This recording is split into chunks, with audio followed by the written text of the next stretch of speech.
గురువు గారు, గ్రాటిట్యూడ్ కి లా ఆఫ్ అట్రాక్షన్ కి ఏమైనా సంబంధం ఉంటుందని? గ్రాటిట్యూడ్ అంటే అదే కృతజ్ఞతా భావం. అది దేని మీద చూపిస్తారు మీరు?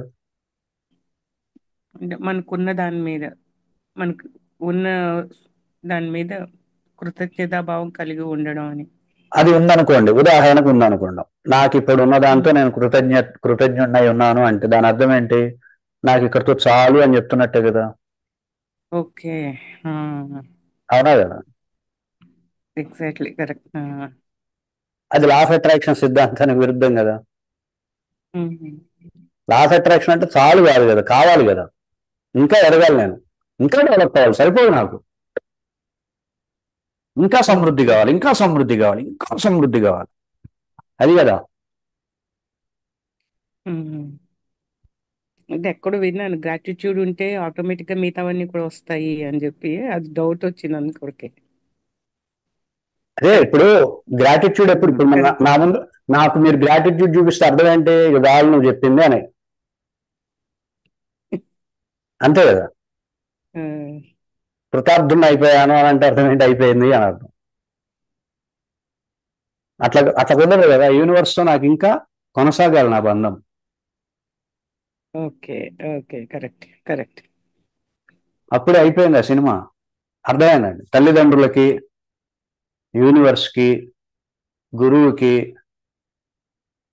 ఎప్పుడు కృతజ్ఞతలు చూపించకూడదు. వాళ్ళతో ఇంకా కలిసి ఉండాలి మనం. అర్థమైందండి. You sure you show gratitude కదా, responsibility. Okay. Okay. Got it. Clear. Good. ఇప్పుడు క్లారిటీ. నాకు రెస్పాన్సిబిలిటీ. నీ దగ్గర నేను రెస్పాన్సిబిలిటీ ఫీల్ అవుతా సృష్టి దగ్గర.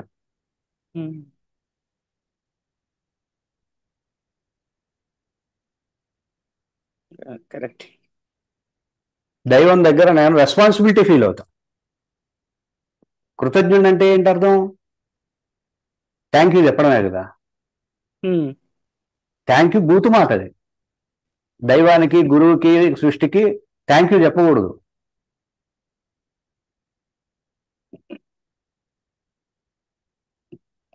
అది పెద్ద కృతజ్ఞత అది. నేను థ్యాంక్ యూ చెప్పను, రెస్పాన్సిబిలిటీ. భగవద్గీతలో కూడా ఏమంటాడు? కృతజ్ఞత చెప్పమండు. నువ్వు వాళ్ళకి ఇయ్యి, వాళ్ళు నీకు ఇస్తారు. నువ్వు వాళ్ళకి ఇయ్యి, వాళ్ళు నీకు ఇస్తారు. ఇట్లా ఇద్దరు హాయిగా జీవించండి అంటాడు. సాంఖ్యయోగంలోనే ఉంటుంది, శ్లోకాలు చూసుకోండి. ఓకే. ఉపనిషత్తు ఏం చెప్తుంది? సహనావవతు సహనౌ భునక్తు సహవీర్యం కరవావహై అంటుంది. అంతేగానే నువ్వు కృతజ్ఞత చూపించు అని ఏ ఉపనిషత్ శ్లోకం చెప్పదు. అవునా కదా. ఎగ్జాక్ట్లీ. ఎందుకంటే ఇప్పుడు మీరు చెప్తుంటే అనిపిస్తుంది, ఎందుకంటే ఈ గ్రాటిట్యూడ్ మీద చాలా చూసాను, విన్నాను అనమాట నేను. అందుకోసమని ఇప్పుడు ఉంటుంది, ఇది కరెక్ట్ కదా, ఇంత చిన్న లాజిక్ ఎలా మిస్ అయ్యాం మనం అసలు అని చెప్పి. సహవీర్యం కరవావహై. ఇద్దరు ఇద్దరు ఎదగండి. గురువు శిష్యులు ఇద్దరు ఎదగండి. దైవము ఉమ్. భక్తుడు ఇద్దరు ఎదగండి.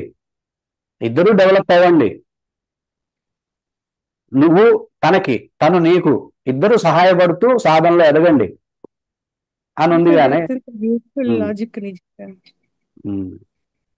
Very good. ఇది కరెక్ట్ గా ఉంది లాజిక్ అయితే.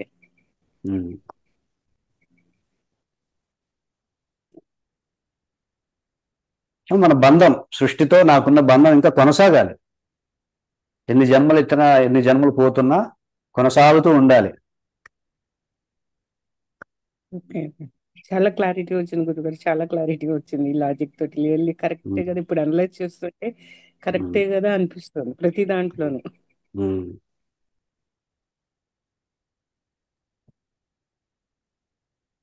కృతజ్ఞత చూపించడం అంటే దగ్గర దగ్గరగా ఆధ్యాత్మికంలో కృతజ్ఞత చూపిస్తానంటే స్వార్థాన్ని చూపిస్తున్నా అని అర్థం. ఆ, మీకు ఒకటే గుర్తుపెట్టుకోండి, లౌకికంలో మంచి అనేది ఆధ్యాత్మికంలో చెడు. పూర్తి అవును. రివర్స్ లో ఉంటుంది. లౌకికంలో చెడు అనేది ఆధ్యాత్మికంలో మంచి. గమనించండి, కావాలంటే చూడండి. లౌకికంలో కామం లౌకికంలో కామం చెడ్డది, లౌకికంలో కామం చెడ్డది, ఆధ్యాత్మికంలో కామం పవిత్రమైంది. అంతే. అందుకే ఆత్మరతి అంటాడు ఆయన, ఆత్మరతి. అర్థమవుతుందండి. చాలా క్లారిటీ వచ్చింది, చాలా క్లియర్ వచ్చింది ఇప్పుడు. అంటే ఒక విధమైన ఇది దాన్ని ఏంటంటారు, బెనిఫిట్ ఆఫ్ డౌట్ అంటారు, ఆ డౌట్ క్లియర్ అయిపోయింది. ఓకే, కరెక్టే కదా అనిపిస్తుంది. గ్రాటిట్యూడ్ ఈజ్ లౌకికం. అంతే, లౌకికంలో బాగుంటది గ్రాటిట్యూడ్, ఆధ్యాత్మికం దగ్గర అది దోషం. అదే, నేను బాధ్యత చూపిస్తా సృష్టికి, నాకు ఇంత ఇస్తున్నాడు, నాకు ఇంత జరుగుతుంది ఆయన వల్ల, నన్ను ఇంతగా రక్షించుకుంటున్న ఆయనకి నేను నా బాధ్యత చూపిస్తాను, నేను రెస్పాన్సిబిలిటీ ఫీల్ అవుతాను. Exactly correct.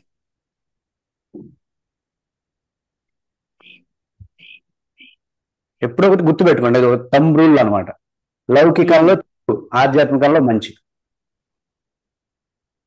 మీరు కావాలంటే ఇది స్టేట్మెంట్ అనమాట నాది, మీరు చూసుకోండి ఏ విషయమైనా సరే.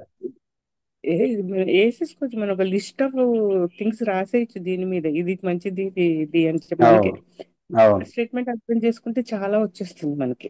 ఒక తంబు పెట్టుకుంటే మనం చాలా అన్వయించుకోవచ్చు. అదే లౌకికాన్ని ఆధ్యాత్మికాన్ని సమన్వయం చేసుకోవడం అంటారు దాన్ని. అది తెలియదు చాలా మందికి. లౌకికం లాగానే ఆధ్యాత్మికం అనుకున్నాడు అంటే తప్పులు గాలేసినట్టే. లౌకికంలో ఏదైతే చెడు అంటావో అది అక్కడ ఆధ్యాత్మికంలో అది పవిత్రమైంది. అర్థమైనా? లౌకికం ఆధ్యాత్మికం రెండు రివర్స్ డైమెన్షన్ లో ఉంటాయి. అర్థమవుతుందండి? లౌకికంలో ఏదైతే మంచి కనబడుతుందో దాన్ని యథాతథిగా ఆధ్యాత్మికంలో మీరు ప్రవేశపెట్టారంటే మరి పప్పులు గాలేసినట్టే. సో లౌకిక నియమాలు, లౌకిక విశ్వాసాలు, లౌకికానికి సంబంధించినటువంటి అంశాలు ఏవైతే ఉంటాయో అవి ఆధ్యాత్మికంలో ప్రవేశపెట్టకూడదు, యథాస్థితిగా ప్రవేశపెట్టకూడదు.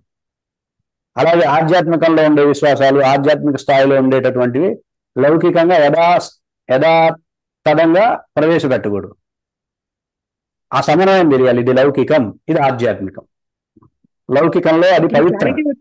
ఈజీగా వచ్చేస్తుంది. మీరు ఇంత క్లారిటీ ఇచ్చేసారు కాబట్టి కరెక్ట్ గా ప్రాక్టీస్ చేస్తూ వెళ్తే సమన్వయం వచ్చేస్తుంది.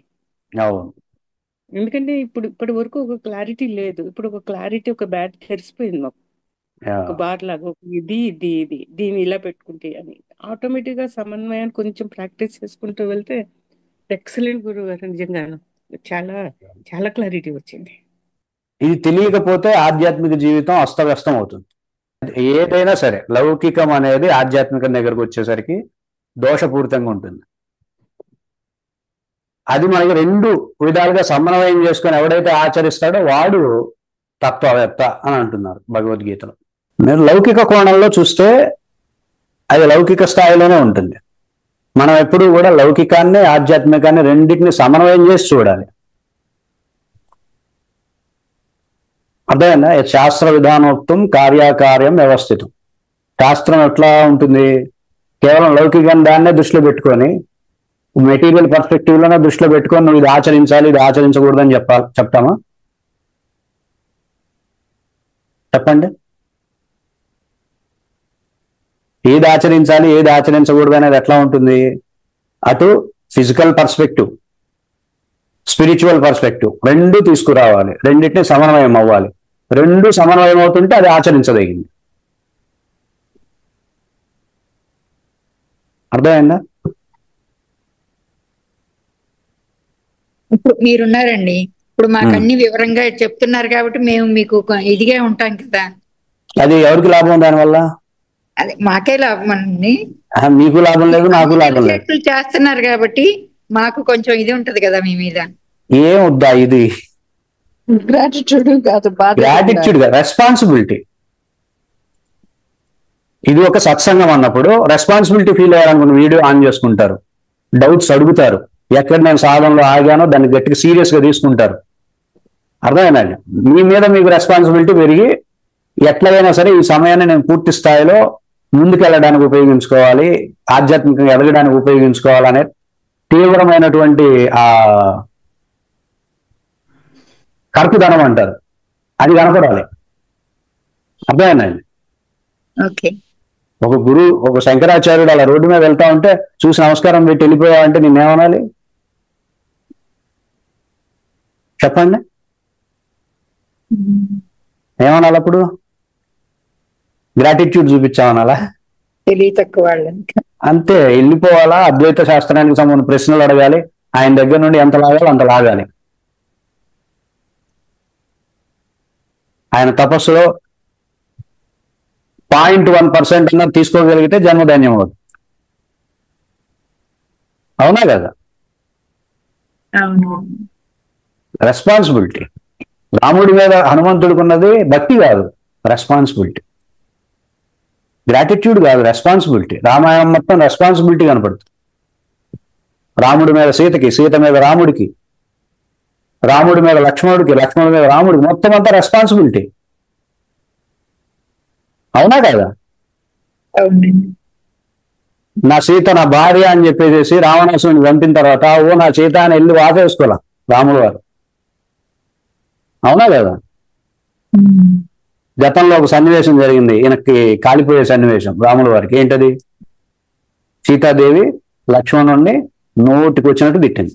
తిట్టచ్చా? చెప్పండి, న్యాయమేనా అది? ఏమి తెలియని వాళ్ళు మాట్లాడతారు అట్లా. రామాయణం గురించి అటు ఇటు తెలియని వాళ్ళు సీతను అవమానం చేశాడు రాముడు అంటారు. కానీ రాముడు రెస్పాన్సిబిలిటీ పర్సన్. ఆయన ముందు అక్కడ ఒక చీమ వెళ్తూ ఉంటే లక్ష్మణుడు తొక్కితే లక్ష్మణుడిని కూడా శిక్షిస్తాడు, ఎందుకంటే చీమకి న్యాయం చేయాలి కాబట్టి. That is his nature. అది అతని రెస్పాన్సిబిలిటీ. నేను ప్రభువుని కాబట్టి అని. ఆయన కాళ్ళు పాదాలు తప్ప ఇంకేమీ తెలియదు. సీత అంటే ఎవరో కూడా తెలియదు. ఎప్పుడు పాదాలనే దర్శనం చేసే వ్యక్తిని పట్టుకొని అనకూడని మాటలు, అనరాని మాటలు అనేసింది. ఇంకా ఆయన చేసేది లేక లక్ష్మణ రేఖ గీసేసి వెళ్ళిపోయాడు, ఆ మాటలు పడలేక. అర్థమైందండి? మరి ఇప్పుడు సీతకి పడాలి కదా మరి. అందుకని సీతకి తెలిసేలాగా మాట్లాడాడు, నువ్వు ఆ తప్పు చేసావు, అందుకని కావాలంటే లక్ష్మణుడి దగ్గర ఉండు, నీ ఇష్టం వచ్చిన చోటు ఉండు అన్న మాటకి ఆవిడకి అర్థమైంది మ్యాటర్. ఓకే, పనిష్మెంట్ టైం ఇది అని చెప్పి అగ్ని ప్రవేశం చేస్తుంది. అబ్బాయి రెస్పాన్సిబిలిటీ. మనం ఎప్పుడైతే ఒక రెస్పాన్సిబిలిటీ ఫీల్ అవుతామో ఆ బంధం ఎప్పుడు చిరకాలం ఉంటుంది. అదేనండి, దైవం దగ్గర రెస్పాన్సిబిలిటీ ఫీల్ అయితే దైవంతో మనం ఎప్పుడూ ఉంటాం. ఎప్పటికీ గొడవలు రావు, తగాదాలు రావు. అది చెప్తుంది రామాయణ తత్వం మనకి. సో వీటన్నిటి మీద మనం పరిశోధన చేసి ముందు అసలు మనకు కావాల్సింది ఏంటంటే హనుమంతుడు ఏ మ్యాజిక్ చేశాడు అది తెలిస్తే మనం కూడా సూపర్ మ్యాన్ అయిపోవచ్చు. అవునా కదా? He became super man, literal గా సూపర్ మ్యాన్ అయిపోయాడు ఆయన. అవునా కదా? శతయోజన విస్తీర్ణం పైన సముద్రాన్ని ఒక్క అంగలో దాటేశాడు.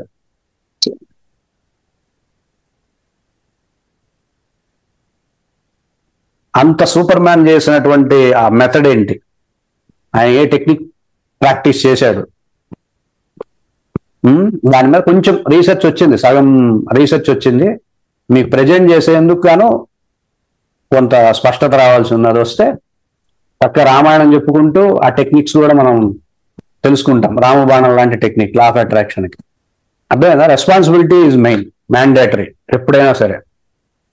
తల్లిదండ్రులు పిల్లలకు చెప్పాల్సింది అది, భక్తి అది కాదు, రెస్పాన్సిబిలిటీ, బాధ్యత.